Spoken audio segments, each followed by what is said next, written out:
Hello, everyone, and welcome to the third student-led Socratic debate. I'm here with Peyton and Charlie, and we are going to be debating, is capitalism ethical? I have a before date spiel that I'm supposed to read to you. Let's do it. The goal of these debates is to promote discussion of the important issues facing us today. We want to create a space that is open as possible to new ideas and perspectives, both within these discussions and within our Breck community. My goal as moderator is to make sure this happens. I will be warning you when we are approaching the end of our time, but other than that, my job is to make sure that this is a civil space. Any kind of disrespect towards other participants will not be tolerated. The rules of the debate are as follows. Each participant will be given 2 minutes to make their opening statement, after which there will be a 10-minute open discussion, and we will leave 5 extra minutes for audience questions. For our viewers, we ask that you only use the chat for the end questions. We will start with whoever won the coin toss. I forgot. I'm so sorry. Peyton won, which means Charlie goes first. Charlie, you're up first. Okay. So, capitalism is a barbaric system. It is based off of the small. It is based off of the working peoples and their power, and to use them and abuse them. And there is little redeeming factors in capitalism, and I just want to say I'm excited to see what you can pull out of that.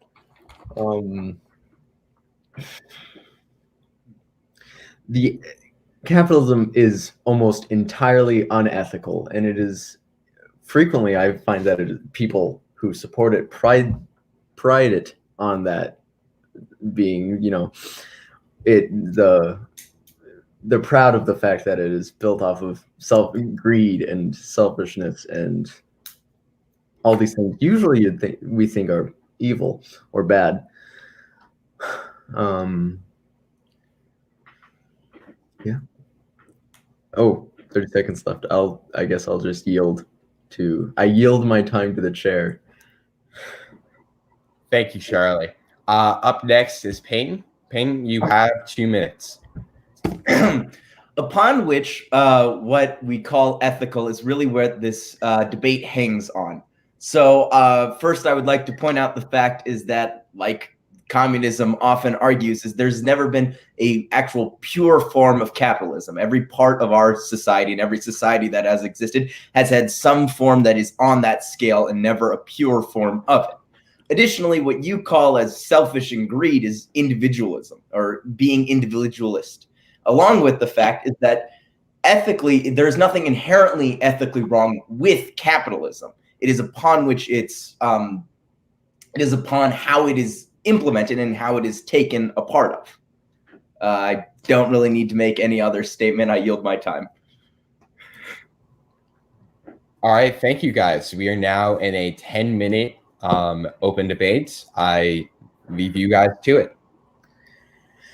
Okay, so I want to talk about the thing of not real capitalism. Okay. Because I think markets are not as efficient and perfect as everyone says they are, because people don't work that way, as I'm sure you're going to say at some point during this. People don't work the way markets, the laissez-faire and all those things, how they expect them to, because people will not make rational decisions and keep the flow of money. I mean, we see people like, Amazon, Jeff Bezos, Bill Gates less so, but they all still are these dragons sitting on their hordes of wealth, and they just don't need. That is not in a good capitalist market. They wouldn't have that much money because they would be spending it, and they'd be trading it for goods and services and all that. Yes, and I agree with that, but yes, that is kind of a part in which that breaks down. However, they aren't just sitting on a dragon's gold of wealth. What we think of as Jeff Bezos, for example, a large amount of his money isn't liquid. The majority of his money is in stocks, such as with the ownership of Amazon and parts of that. So when you get those big figure numbers, most of the time it's including all of the different parts of it that are added in. And as well, I'd say is that doesn't really prove capitalism is unethical. That would just prove that America is unethical. Well, I'm glad we could agree on that. Well, I guess I would also say that maybe that you don't find this to be a part of capitalism, but I don't think that Jeff Bezos has done 100 billion of jack squat. He shouldn't, even if his assets should not be worth that. Like he shouldn't be. He should not have access to that much money, because even if it isn't liquid, he still, he still has access to it. It still has benefiting him, and he has not worked for every billion of those dollars, for every dollar of those. And I know the point of capitalism is to make your money work for you. Except that's another thing. We should get back to that. Okay. But we shouldn't just talk about Jeff Bezos. This is kind of stupid. But do you want to say something before we talk about that? What I really have to say to you is, well, he kind of has, in a way, because that is how we have set up a game, or our society and market, on our capitalist beliefs, and he ran the game correctly and the best to anybody has ever done. So that's, again, I wouldn't really say that's a part of capitalism, is because capitalism's entire shtick is that it is upon the individualist, and they make money on themselves and for their family and group, which you could still see as partially communist in a way, because it's not like, oh, let's throw 6-year-old Timmy out on the street. He's not making any cash. You are taking part of your faction, house, group, whatever you want to call your family, and that is, and sharing among yourselves. So it just becomes where we really draw that line of how big that is. You can make your next argument. Okay. Okay, so let's talk about the making your money work for yourself, making your money work for you. That concept just doesn't really exist, because you're not making your money work for you, you're making people work for you. And okay, so let's say you buy a factory, right? And you hire people at that factory. Yep. Let's say a person produces, I don't know, $100 worth of produce, or whatever they're producing, of product in an hour. And then, so you take that value that they produce, because you own it, and then you give them, let's be generous and give them $15 out of that $100 value that they produced. They produced the value. What right do you have to take that? The right that you have, that's like how I would give the equivalent of is that you are giving, without you in that situation, your value in that situation is the owning of the factory. Without you owning the factory, they would be unable to make that $15 or that $100 in general, because they do not own said factory. That is what you are adding to the situation. And also is, if upon that they believe that that is unfair and untreated, unlike communism and socialism and all the other ones, is that they can go out and make their own factory, and upon which to do the exact same thing or treat their employees different. And if that's better, it will improve, and that one will succeed and the other one will die. It's the equivalent of evolutionary economics is the words I would use for it. Well, I think that the idea that people can just go off and start their own small business is not realistic in the slightest, because capitalism needs people to not have enough money to do that. Because if everyone just went off and made their own businesses because they didn't like how they were being treated at work, there would be no workers. There would just be a bunch of small businesses. Yes, and if that happened, then only certain ones of those would succeed and certain ones would fail. And when they failed, they would have to become workers and gain cash and then try again, causing a constant evolution of innovation and creating new ideas and objects to be the better, the bigger, the more new, or the cheaper of the things. Okay. Well, this kind of slides into a really good thing. the inefficiency of capitalism, the drastic inefficiency. Because if you have all these small businesses, you know, let's say making cars, not even making cars, making cans, whatever. Okay, You have like 20 different groups making cans, and only one of them has the right business practices. Maybe they're all making the same exact model of can, changed in tiny ways. They're all making the same can, but only because of business practices that they go, some of them may fall, some of them may rise. We don't need 20 people making cans at once. And some of those cans are just going to sit on shelves or get thrown out and get scrapped, and we just don't need that. And capitalism fixes that by how they do it is that they take what we have so the innovation is its way of clearing out those 20 people, because if you do not evolve and make something better or a new product, then you do not survive as a company and as a group, and you evolve or get merged into each other to make a newer and better. Under communism and socialism and the others alike, is that you just have one can and you don't get that evolution and that creation of new, because there's no real incentive to do that. For if you make the new Uber can that's so much cheaper to make, that doesn't gain you anything. Well, I think there's a difference because if you are a designer trying to design the new can and you're going for profit, you're going to go for cheap. You're going to look for a balance between cheap and looking to like quantity and quality. Work. You're going to want the lowest, because quality is expensive. You're going to want the lowest quality you can sell without people. I like to say that capitalism drives innovation in how to sell things to you and not how to actually make things. Or capitalism drives innovation in selling things, not actual things.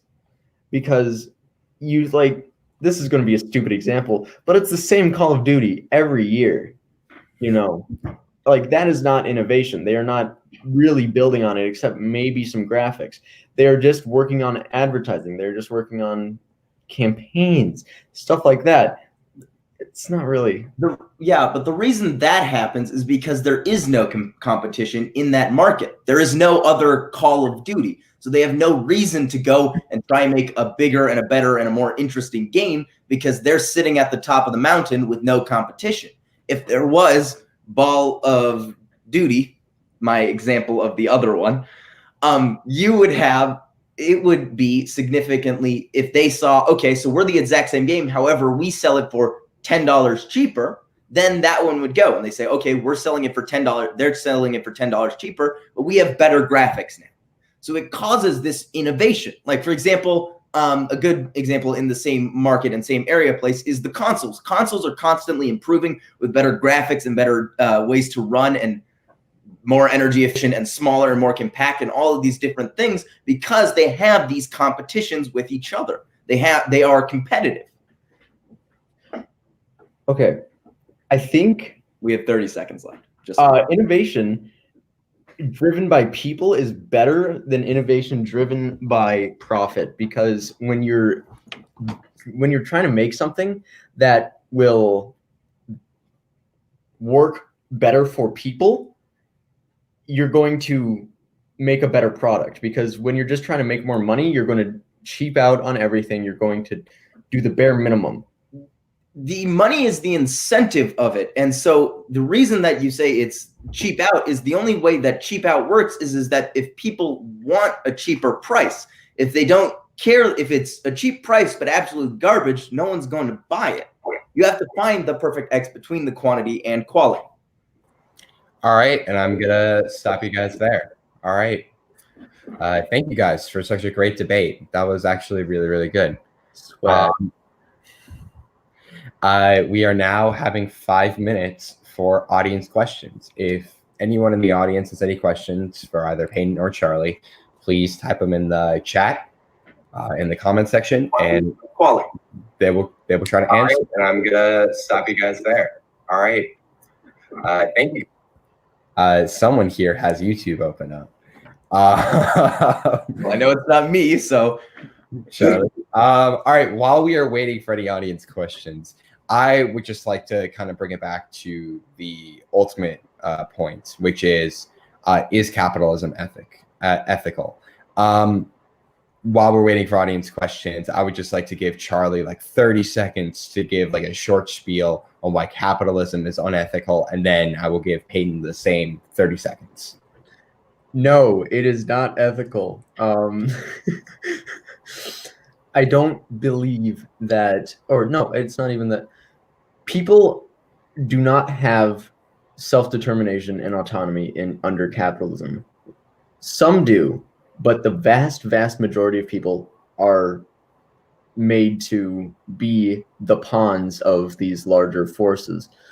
And they are forced to work for these larger forces under penalty of homelessness, of hunger, of death in some cases. That's not ethical. All right. Thank you, Charlie. Sorry, I got to cut you off there. We got a question from the audience. Here it is. I will show it to you. Competition is helpful, but what happens when companies like Disney and Amazon are buying all of the other smaller companies? You may respond to this as you wish. I will respond with the fact is that it becomes bloated and it needs to either A, cut weight, or it begins to drag behind its competitors. Both of those that you mentioned, Disney and Amazon, do still have competitors, like, for example, in Warner Brothers or in eBay. And so if they just buy up all of the smaller companies and do that, while that may work for a short-term gain, eventually you can't do that because people can constantly bring in new and smaller companies. And if you just continuously do that, you will have just bought a bunch of stuff and be unable to, without innovation and doing anything new. So you will fall behind yourself because you're wasting money on a project you already have. But Charlie, would you like to respond? Charlie, do you have anything to add to that? I think it's really a stretch to call eBay a competitor of Amazon. Oh no, they might take up the same, like, selling things on the internet, but Amazon is such a powerhouse compared to it. I just don't think it can compare. eBay is a multi-billion-dollar company. Yeah, but they don't I mean, you don't see the eBay trucks going by every It's like saying Pepsi is not a competitor of Coca-Cola because while they are big, they aren't the powerhouse that Coca-Cola is. No, they're still a competitor. Sure, they're smaller, but they still are a competitor by a decent margin. And it forces Amazon to build and make better with deals and stuff like that. All right. I hate to cut it off here, but we have another question from the audience. This one is from Nathan. So this one is actually directed to specifically to Peyton. Peyton, what do you think about a socialist system that maintains markets and competition between companies, but doesn't maintain private ownership? And then he adds onto it by saying, and replace it with worker ownership and control. The issue about the worker ownership and control that I would say is that socialism is better than communism in the fact that it does still have those incentives somewhat for the competition between companies and stuff, but it doesn't give the entrepreneurship idea of it because we all own the one thing. There's no point in going out and trying to make your own thing that's radically new or different. Instead of building off of something, you build off of things where instead of being able to start from the ground with a whole new idea, because if you aren't really incentivized to do that, because as soon as you do that, it is shared among the community. Why is it bad to have your brand new thing shared among the community? No, I'm not saying that it's inherently bad. I'm saying that the incentive in which we work off of, which is monetary gain, and what most people would argue is the main incentive of how we run all of our societies, and under communism, capitalism in general, is that's a good incentive, is that if we don't have that incentive upon the entrepreneurship, so there's no real point in going to do that, because unless it's humanitarian and altruistic, which is sadly smaller. I don't know if we would need any, well, I don't think we need anything else besides altruistic and humanitarian needs. or products or things like that. And I think entertainment does fall under that, and entertainment and comfort and things like that fall under that, those humanitarian things. But right now, there's so many things that entrepreneurs are coming up with that are just junk, just to make a buck and leave. And it's... Yes, but if they are just junk, then they won't succeed. You may consider it just junk, but clearly whatever they're selling is worth something because it's making money.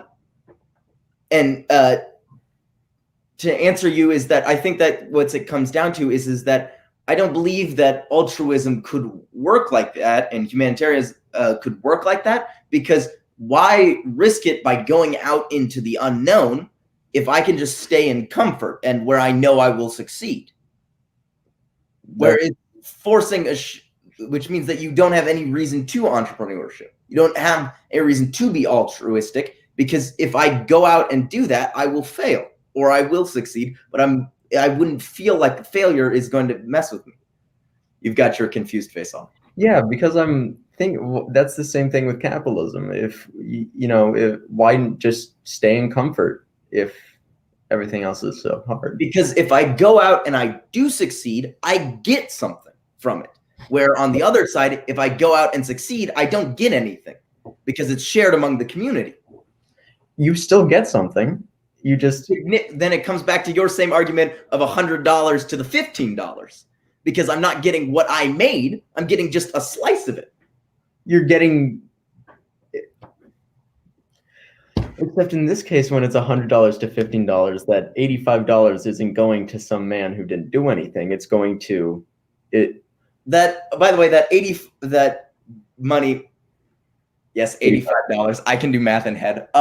Except that $85 you're saying is going to a man who didn't do anything. That man did do something. He put his neck out and risked something in buying the company. He is the entrepreneur. Whereas in this, someone who did literally nothing because they were just a part of the community is getting something of that $85. The nothingness is literally coming from the community who did nothing. You were the only one who did something in entrepreneurship, while you're only getting 15%, where the community, which we can count as one whole, is getting the 85% for literally doing nothing. They're not literally doing nothing. They're all doing their own work. I think in that entrepreneurship bit was what I meant. Yeah, okay. We're getting a little mixed up with systems and communism and collectivism and stuff like that, because I mean, I gotta think for a second. That's okay. Take your time.